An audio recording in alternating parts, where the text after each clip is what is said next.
So today we have this better car here for some rear cameras and also side view cameras, which act like a blind spot or when you're indicating.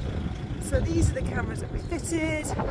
So integrated twin reverse cameras and rear view. Blind spot camera both sides.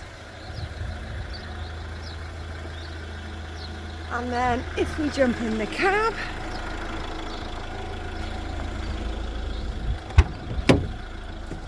we can see all of the images shown on the screen there. Then if we indicate, that right hand blind spot comes. If you indicate right, indicate left, triggers the left hand blind spot. And if we go into reverse, we've integrated the rear view, reverse view onto the monitor in the dash.